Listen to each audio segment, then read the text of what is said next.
Options have value because embedded within them, or really the very essence of them, is an option, a choice.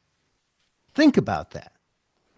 Options have value because of the choice that you're able to make. That's really kind of a cool thing to think about. Like, especially if you've been trading options and such for a while and you just want to get philosophical about it for a second, back up, see the forest instead of the little gnats on the trees. Options have value because of the choice that you get to make. And so within that, we can kind of fractalize down into some other things within the option contract, or at least maybe some tactics of trading them, where you also can add in choices that have value.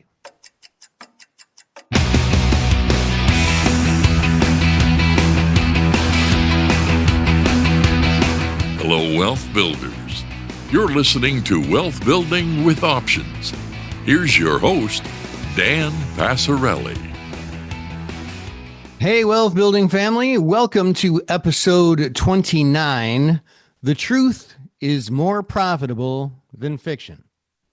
But before we jump in today, let's talk about how you can get the most out of the Wealth Building with Options community.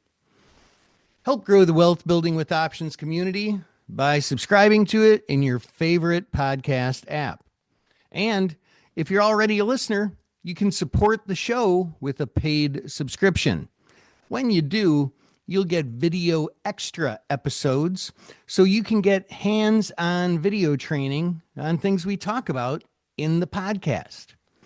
And you'll get subscriber-only posts where I drill down on a stock, event, or trading opportunity and share trade ideas. You'll get all my covered call and cash secured put trades that I'm making in my real brokerage account. And you'll get access to our monthly online Ask Me Anything webinar. That's a great resource. You'll also get our unusual options activity alerts on options income trades, and there's a whole bunch more too. And the best part is, your paid subscription helps keep this show on the air, helps me take care of Eric and Bobby and Kathleen, who helps a lot too. She's my wife. I'm going to take care of her anyway, but that doesn't change the fact that your subscription helps us continue to do the things that help everybody in our community. To become a monthly or annual paid subscriber, and there's actually a whole bunch of more great stuff you get with the annual subscription, just go to wealthbuildingpodcast.com and choose your subscription level. This is a year of a lot of firsts in the Passarelli family. My adult children, both of them, they went away to college, went and lived at school and worked jobs. My daughter was working in Denver. My son was out in San Francisco.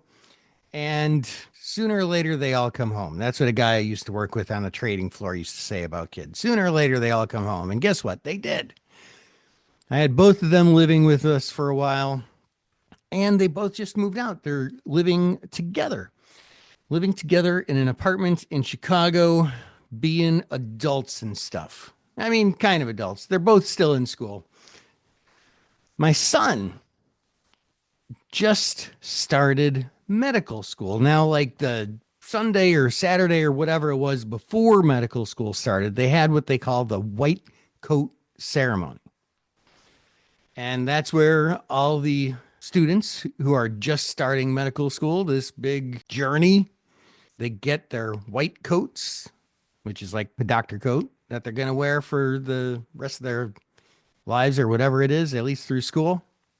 And it was very, very nice. One of the things that I found interesting at the ceremony is they said that, at least at this medical school, by the end of the year, every one of the first year students will be able to do a full physical. not just hitting your knee with the hammer and see if your foot jumps out, like the whole shebang, full physical. After the second year, they're going to be able to read x-rays and MRIs and like all this stuff. And I was like, I don't know. I didn't really know how it all worked. I didn't know anything. We didn't have any medical people in our family before this. But it's really super practical and hands-on and real. It's not like undergrad. I remember when I was in undergrad, I was a finance major, and the worst class in my major was options and futures. Do you believe that? Now, there's a reason for that. The reason is because I took that my last semester of senior year, and I think I had all A's in all my other finance classes. I wasn't like really slacking or anything, but that last semester, or actually quarter, where I went to school, we had quarters, not semesters. That last quarter, man, I was kind of slacking. And I was going into the final with like, I don't know, an F or a D or something. I was like, I had to basically get like 100% on it. And honestly, I never really studied any of it the whole time, that whole quarter. So I broke down, I really studied, and I think I did get 100% on the test and ended up with a B in the class for the semester. So it was my worst class in my major, but I still got a B.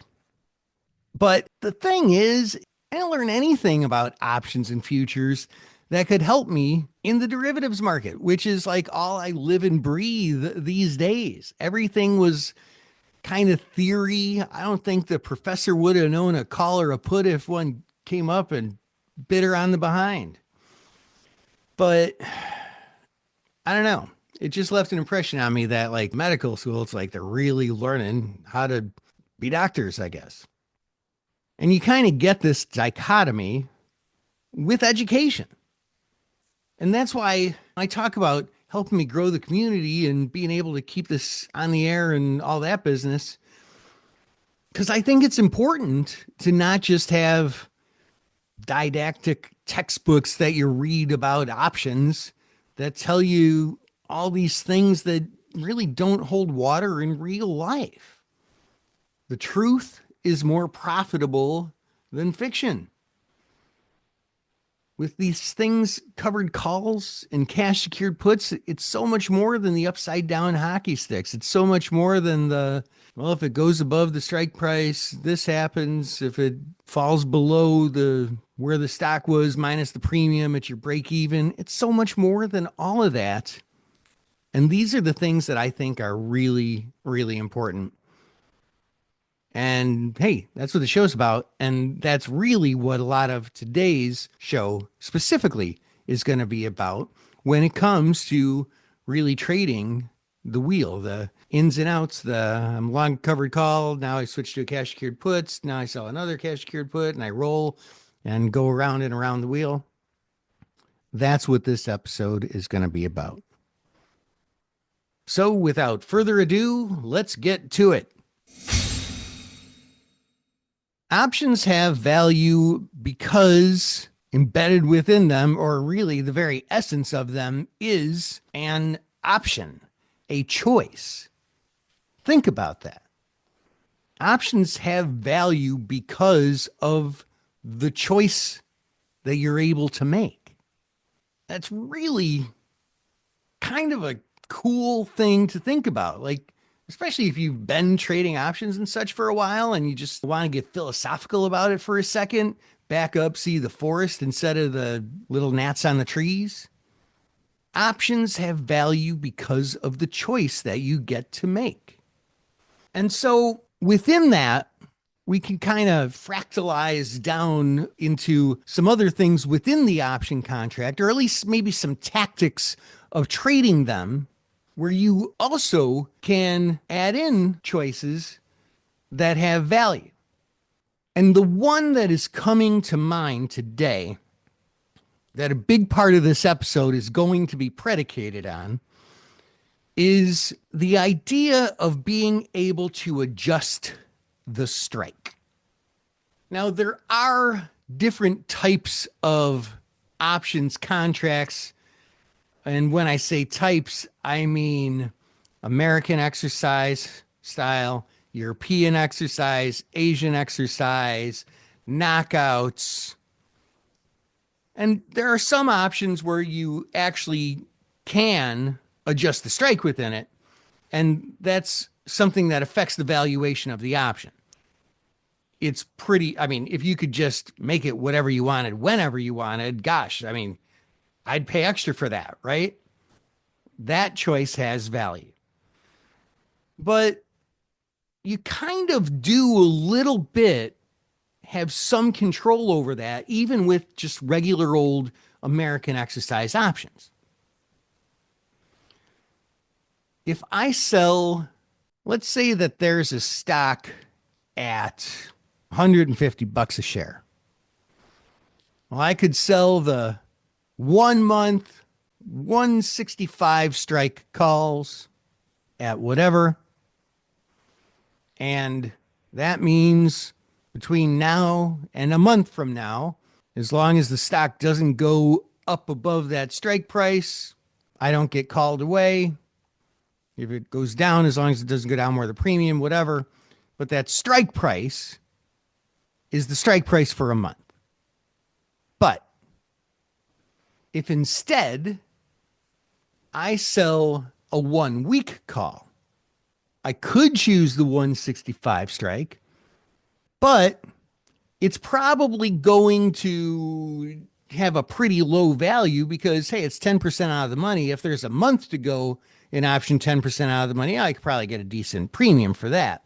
But if there's just a week to go in option 10% out of the money, I don't know. It depends on a lot of factors, as you know, like volatility and such.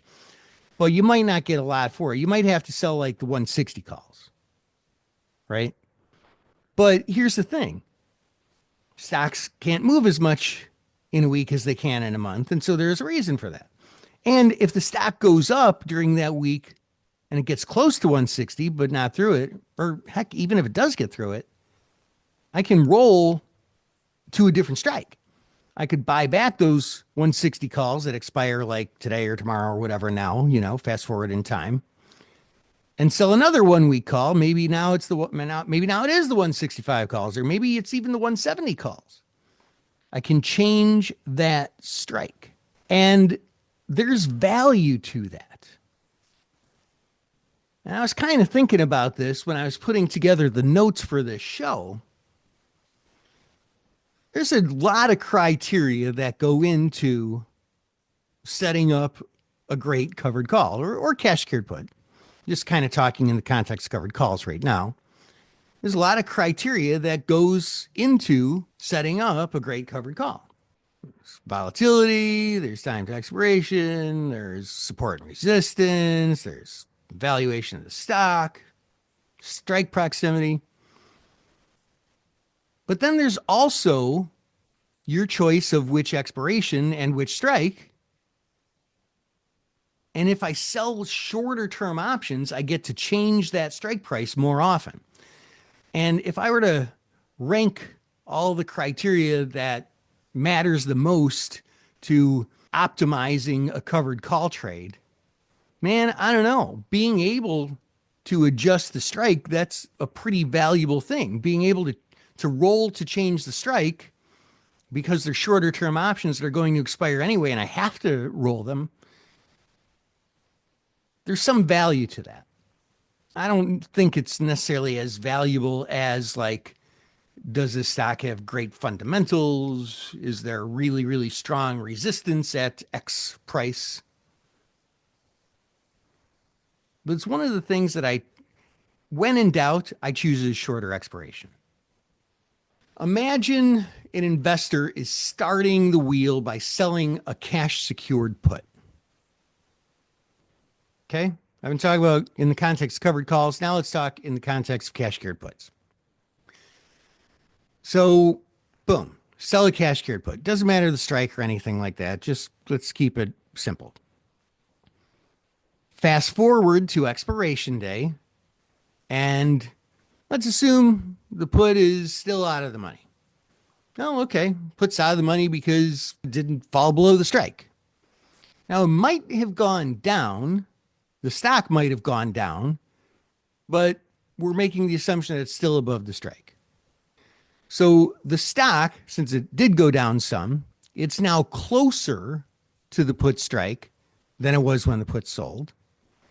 And so this brings us to a management technique of rolling the put and subsequently deciding a whole new put to sell, a whole new expiration, potentially, a whole new strike, potentially.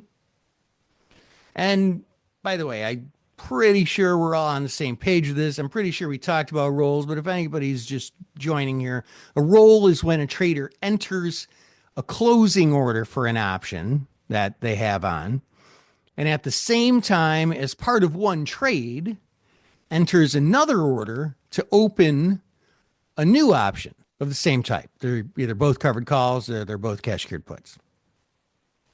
So buy to close one, open to sell another one. In the context of wheel strategies, the investor's always buying to close one and selling to open another of the same type with a roll. Okay.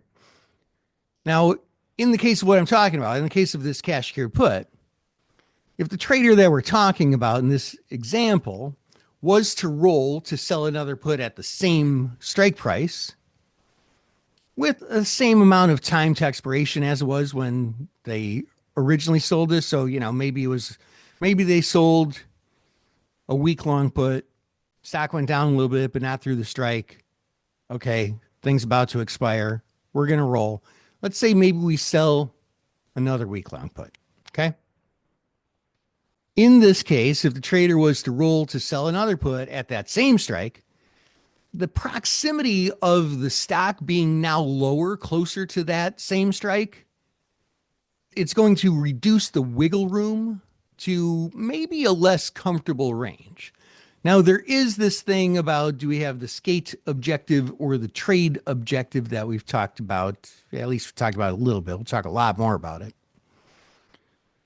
But either way, we'd probably like to have a little bit more wiggle room if we want to skate on the put, not get assigned, or just more room for it to drop so I can buy it at a cheaper price if I do want to get assigned. Presuming the investor wants that more wiggle room, which, maybe if you want to get assigned, you might not want a lot, but a lot of times I still do.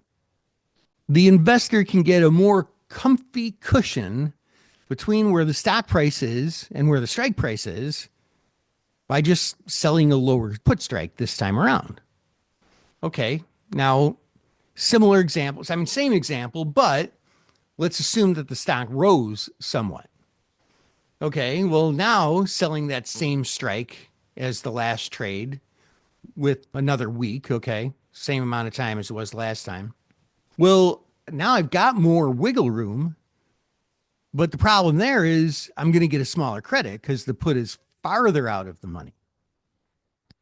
If the stock is high enough above the strike, selling that same strike might not reap enough premium to warrant a viable risk-reward trade-off. In this case, the investor might choose to sell a higher strike put to get a meaty enough premium to make the whole trade worth doing. And I'll tell you what, that just happened with a stock that I've been selling options on for months and months and months. The stock tends to move around a lot. And so a lot of times if I just put in some limit orders, I just wait a few days, put them in GTC and get filled, but you can't count on that. And I was short the 310 calls against shares of the stock, and the stock totally blew way above the 310 strike. And so normally I would just be like, okay, that's fine. I'll just sell the 310 puts. But now the 310 puts are pretty cheap. The stock's like 380 as I look at it right now. So I'm just looking to sell maybe like the 330 puts, put that in GTC. And if I get filled on that, great. So even though I sold that stock at 310 and I'm going to buy it back at 330, like a negative scalp, or I missed $20 of price appreciation, but Those calls I sold for about $20. These puts, I'm looking to sell for, I forget what my good till cancel limit order is. I think it might be like around $5. So I still come out way ahead, especially if I get filled on the puts and don't buy the stock back and just do it again. All this stuff really adds up. Every time expiration comes around, it's a new trade. Well, a new trade within a larger system of trades, right? It's a cog in the wheel. And the investor has the opportunity to sell a different strike price every time they make that new trade. The investor can adjust the strike in accordance with what has become the new optimal proximity to the stock price. In fact, the investor even has the opportunity to reconsider among new expiration choices too. And when the put is assigned and the next iteration wheels the investor around to having a covered call from a cash cured put, the strike tends to just get adjusted naturally. It's common for covered call traders to sell out of the money calls to varying degrees. That means selling a strike price that is higher than the stock price on a stock that was maybe acquired by a cash cured put, which had a lower strike price. And so because cash cured put sellers tend to sell out of the money options, those are puts with a lower strike than the stock price. We just look at it the other way around. If I sold the covered call at this higher price and now the stock got called away and I need to sell a cash cured put, I'm probably going to sell a bit of a lower strike than where the stock is. So although covered calls and cash secured puts are synthetic twins, basically, in reality, they're traded with a somewhat different mindset. Hey, if it's up through the call strike, I sell my stock at a higher price. If it's down through the put strike, I'll buy the stock at a lower price. Now, clearly the risk is to the downside with either. The investor either owns the stock or has a contract to own it with cash set aside. Either way, they have the same positive delta sensitivity and basically the same amount of cash tied up.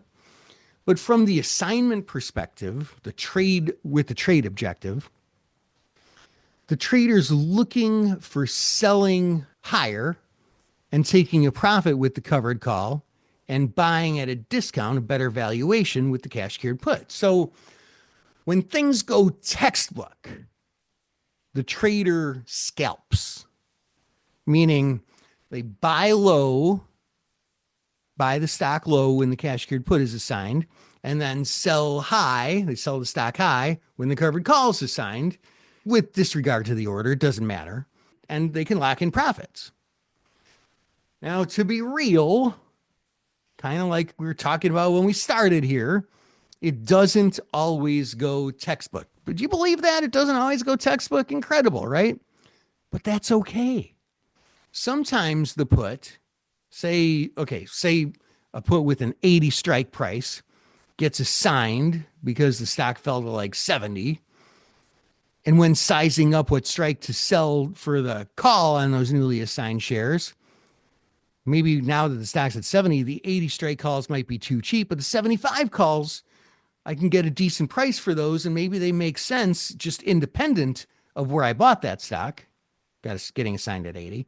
Well, if after you get assigned on the 80 puts and you own the stock, and then you sell the 75 strike calls and you get assigned on them and subsequently sell the stock, well, you negative scalp the stock, meaning buy it at 80 and sell it at 70. Oh no, this is terrible, right? It is okay. Keep calm, carry on, as they say. Often in those cases, the premium on the 80 puts that I initially sold and on the 75 calls that I sold after that, if you add those premiums together, a lot of times they can add up at least pretty close to, and in rare cases, even more than the $5 that was negatively scalped out on the stock from those two assignments. Usually one or two more future option premiums credited after that, like just one more put sale or whatever. A lot of times that third one will do the trick and overcome the negative scalp completely and then some. Then you're back in black. And of course, if there were wheel trade option sales prior to this, like if getting assigned on those 80 puts wasn't the first trade in this wheel, well, I mean, you got to be realistic and incorporate all those premiums into the math of this larger syndicate of trades. This is why the wheel only works as a process. On any one trade, man, anything can happen, good, bad, or ugly. But in the long run, each trade's just a cog in the wheel, a bureaucrat in the machine, a sprinkle on the donut of wealth building. In the long run, it works. There are two potential profit sources from the wheel: harvesting those option premiums and scalping opportunities, scalping the stock as a result of assignment. The best wheel traders care mainly about only the first one. The best wheel traders only care about harvesting the premiums. The scalping activity, it'll work out sometimes. It'll not work out sometimes, but premiums are collected every time. They smooth out the more volatile business unit of your options investing enterprise that would otherwise be scalping. And anytime I ever hear anybody talk about covered calls, cash cured puts, or the wheel, or anything I read on it, or YouTube videos, or whatever, they're always so grossly oversimplified. And I get it. I know why. I mean, look, my whole life is option trader education. And a lot of times I simplify too. I have to. Sometimes I oversimplify and I don't tell you how it really is. But that's only just to give you the idea so that it's solid. And then later I can tell you, okay, now you get the theory and this is how it works in real life. In order to make it super easy to see how the wheel revolves from cash secured put to another one, and then to a covered call, and then to another one, and back to a put, and so on, I kind of do the simplified version of that. But now it's time to get real. Good wheel traders practically never let options expire. Sure, there are some scenarios where letting them expire is the optimal play, but those are few and far between. It makes sense why most individual covered call or cash secured put trades are closed before expiration when you think about it. But to be fair, your brain's not really wired to think about it. And we'll talk a little bit more on that, probably the episode after this one. Now imagine a new scenario. Okay, new scenario. You have a $90 stock in inventory and you sell a 14 days to expiration call on it at 90 cents. So that's 1% of the stock price in 2 weeks. Hey, it's not bad. That's 26% a year annualized. So this is a key criterion that I use for considering the strength of each wheel cog trade. Of course, I weigh in other key criteria as well, but for our example, we're going to conclude that after I weigh in all that other stuff, volatility and all that, yeah, I think this is an attractive 14-day investment opportunity to make 1% over 2 weeks, etc. Now imagine the stock falls a bit over the next week. What happens to the price of that call? Well, the stock falling makes the call worth less as a result of delta, right? 7 days passing makes the call worth less as a result of theta. Okay, so now, a week later, the call is trading at 10 cents. That was pretty great having earned 80 cents in a week. But now the call can only squeeze out another 10 cents. And there's one full week left. That is not exactly going to get your EKG chart making new highs, is it? That prospect of making another dime over the next week now, well, that's an annual rate of return of closer to about 5.7%, not 26% anymore. That's lower than the long-term average of buying and holding the S&P 500. And when it comes right down to it, annualized returns calculated on wheel trades are always overstated anyway. So it doesn't make any sense to keep this trade on to try and make another 10 cents, having $90 a share tied up for another week. The most logical game theory-esque next step would be to buy to close this now inferior investment and at the same time sell a different option with more meat on the bones, one that earns enough to justify the capital being tied up, the risk of holding the stock, and the profit given up if the stock blasts higher through the strike price. But all too few wheel trading investors think this way. There's still 10 cents left in the call. Without a little nudge, the typical human's brain won't want to close this trade until they squeeze the last drops out of that dirty dish towel. But it doesn't have to be the case. We need to train our brains to think a little bit differently. And there's a lot of psychology that goes into trading the wheel. And we're going to talk a lot about that coming up, starting, well, not this next episode, but the one after it. It's time that we get into how to train your brain to be great at this. And that about wraps it up for this show. But before you go, I don't want you to miss a single episode. So please make sure you're subscribed on your favorite podcast platform, whether that's Spotify, Apple Podcasts, or whatever it may be. And if you would be so kind as to leave a comment, man, I would surely appreciate it. Because the more comments that are left, the higher that service, Spotify or Apple or whatever, ranks us. And the higher we're ranked, the better it is for all of us.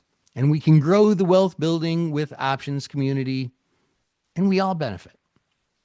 Until next time, wealth building family, invest excellently.